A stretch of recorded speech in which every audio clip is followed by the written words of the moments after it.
ایمان سب سے زیادہ قیمتی دولت ہے. ایمان کی حفاظت اولو العزم پیغمبروں اور رسولوں نے کی ہے. ایمان کی حفاظت کی فکر کی ہے. اس لیے اہل ایمان کو اپنے ایمان کی فکر کرنا ہے. جو فکر نہیں کرے گا وہ منافق ہوگا. جو مطمئن ہو گیا کہ ہمیں تو ایمان کی دولت مل گئی، اب اس کی حفاظت کی ضرورت نہیں ہے، اس کا مطلب یہ ہے کہ وہ غافل ہے، غفلت کا شکار ہے. حضرت امام بخاری رحمۃ اللہ علیہ نے حضرت حسن بصری رحمۃ اللہ علیہ کا قول نقل فرمایا ہے. کیا فرمایا حضرت حسن بصری رحمۃ اللہ علیہ نے کہ جو ایمان کی حفاظت کی فکر نہیں کرتا ہے وہ منافق ہے. جس کے سینے میں، جس کے دل کے اندر ایمان کی فکر کا جذبہ نہیں پیدا ہوتا ہے وہ مومن نہیں ہے، وہ منافق ہے. جس کے سینے میں، جس کے دل میں ایمان کی فکر کا جذبہ ہے، دین کی حفاظت کا جذبہ ہے، ایمان کی حفاظت کا جذبہ ہے، وہ سچا پکا مومن ہے. کیوں؟ نبی اور رسولوں نے ایمان کی حفاظت کی دعا کی ہے. حضرت ابراہیم علیہ السلام کو آپ دیکھیں، قرآن کریم کے ترجمہ کیا ہے کہ جب وہ اپنے بیوی بچوں کو بے آب ہو گیا، میدان میں چھوڑ کے جا رہے ہیں، جنگل میں چھوڑ کے جا رہے ہیں، کیا دعا مانگ رہے ہیں؟ وَاجْنُبْنِي وَبَنِيَّ أَن نَعْبُدَ الْأَصْنَامَ، کہ اللہ میری حفاظت فرمائیے، میری بچوں کی، میری نسلوں کی حفاظت فرمائیے شرک سے، بت پرستی سے. حضرت یوسف علیہ السلام کو دیکھیے کیا دعا مانگ رہے ہیں؟ ایمان کی حفاظت کی دعا مانگ رہے ہیں. وہ بھی کیا دعا مانگ رہے ہیں؟ فاطر السماوات والارض انت ولي في الدنيا والآخرة توفني مسلما والحقني بالصالحين. کہ زمین اور آسمان کے پیدا کرنے والے آپ میرے مددگار ہیں دنیا اور آخرت میں،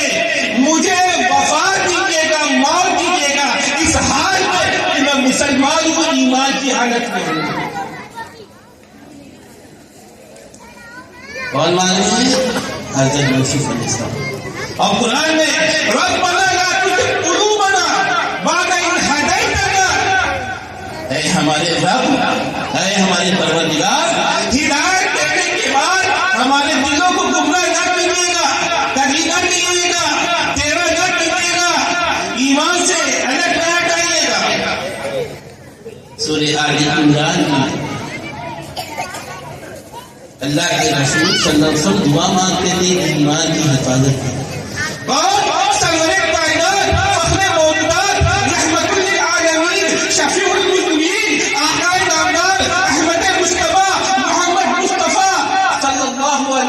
تو بخشائے ہیں وہ دعا مانگ رہے ہیں. ترمذی شریف کی روایت ہے، حضرت شہر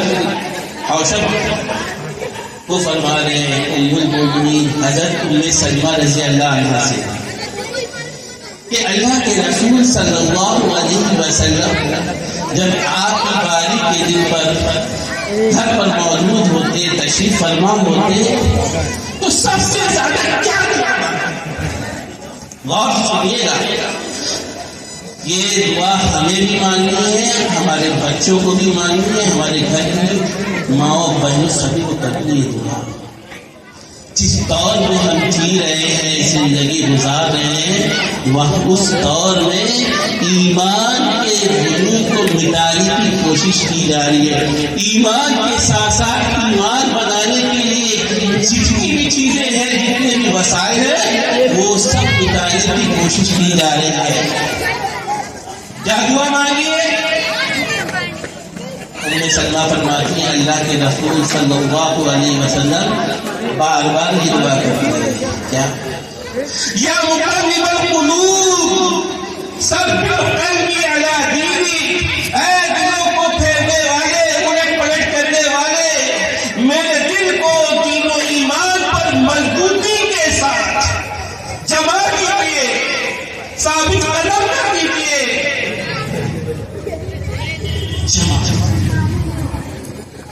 المومنین حضرت ام سلمہ رضی اللہ عنہا فرماتی ہے کہ میں نے اللہ کے رسول صلی اللہ علیہ وسلم سے پوچھا اللہ کے رسول آپ بار بار کیوں مانگتے ہیں؟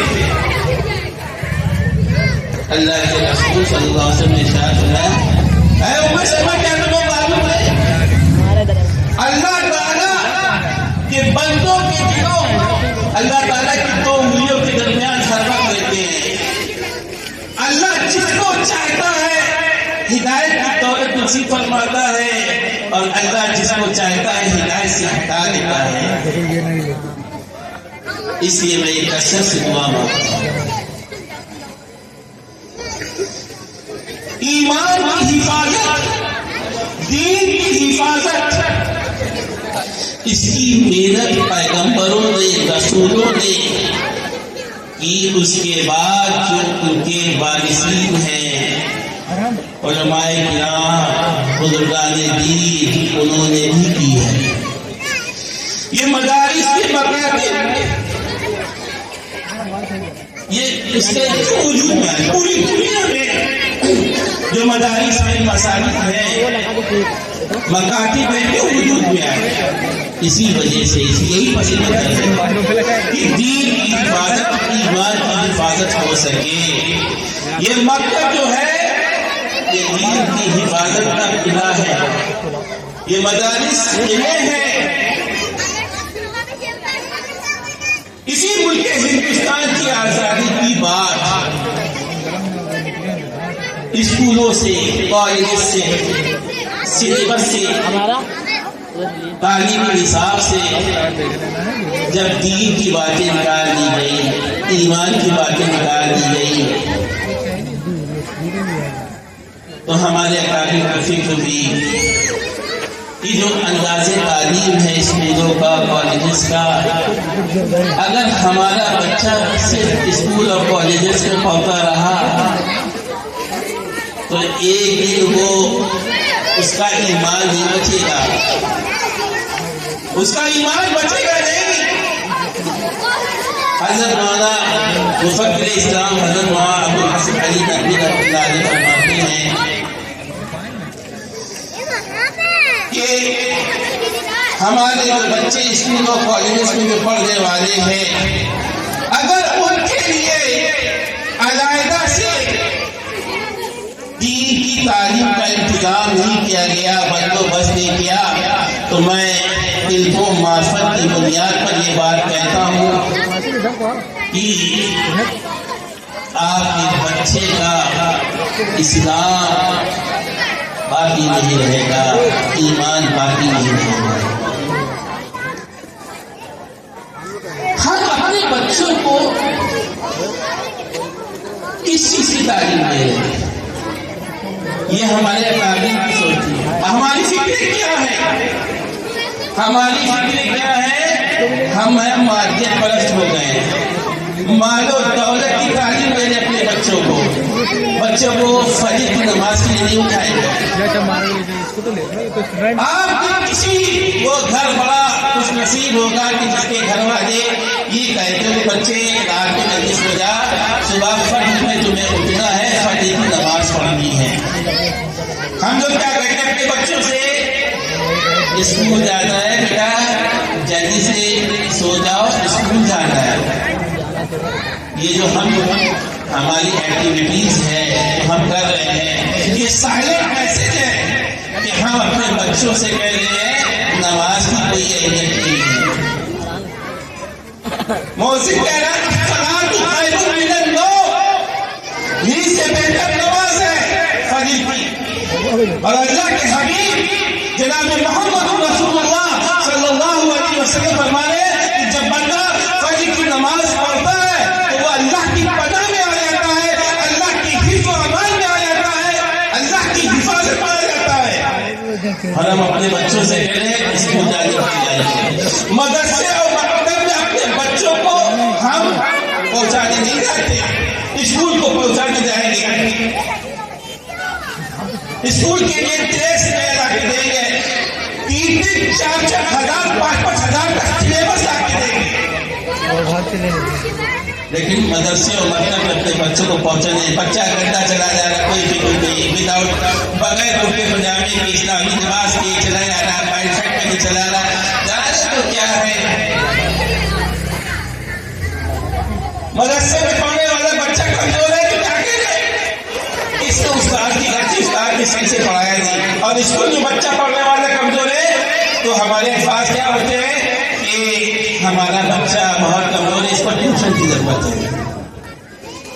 مدرسے اور مکتب میں ہم 500 روپے دینے کے لیے تیار نہیں ہیں، اور اسکول میں ہم 5,000 روپے مہینہ، 3,000 روپے مہینہ، 2,000 روپے مہینہ اور کوارٹرلی فیس 9,000 روپے دینے کے لیے تیار ہے، اور نیشنل گانے اور ڈسکو اور ڈانس اور میوزک کے لیے جو پارٹیاں ہوتی، جو پروگرام ہوتے ہیں، جو اینوئل فنکشن ہوتے ہیں، اس کے لیے پرنسپل کے سامنے اس کا 1,000 روپے آپ کو دینا ہوگا اس پروگرام کے لیے۔ جی یس سر، میڈم سر یس سر، جی میں تیار ہوں۔ اور مدرسے اور مکتب کے پروگرام کے لیے نہیں، کاروبار نہیں چل رہا ہے، آپ بہت زیادہ فیس دے رہے ہیں، کاروبار صحیح نہیں ہے۔ کوئی شخص ایسا ہے کہ کسی پرنسپل کے سامنے اسکول میں جا کے کہتا ہو، کسی کالج کے سامنے ایسا کہتا ہو جہاں مسجد کی تعلیم دی جا رہی ہے، مقصد ہم سب کا یہ ہوتا ہے کہ ہمارا بچہ اسکول میں پڑھ کر ڈاکٹر انجینئر بنے، پیسہ کمائے، فلیٹ لے، لگژری لائف گزارے، گاڑی لے، کار لے، اچھی لائف گزارے۔ مقصد مسجد ہے، مقصد مال و دولت ہے، مقصد جاہ و منصب ہے، مقصد عہدہ ہے۔ بچے کی ایک کی بات ہم یہ سائلنٹ میسج اپنے عمل سے، اپنی زبان سے یہ کرتے ہیں۔ حضرت مولانا علی میاں رحمۃ اللہ علیہ نے فرمایا، ایک مسلمان والدین کی اس بات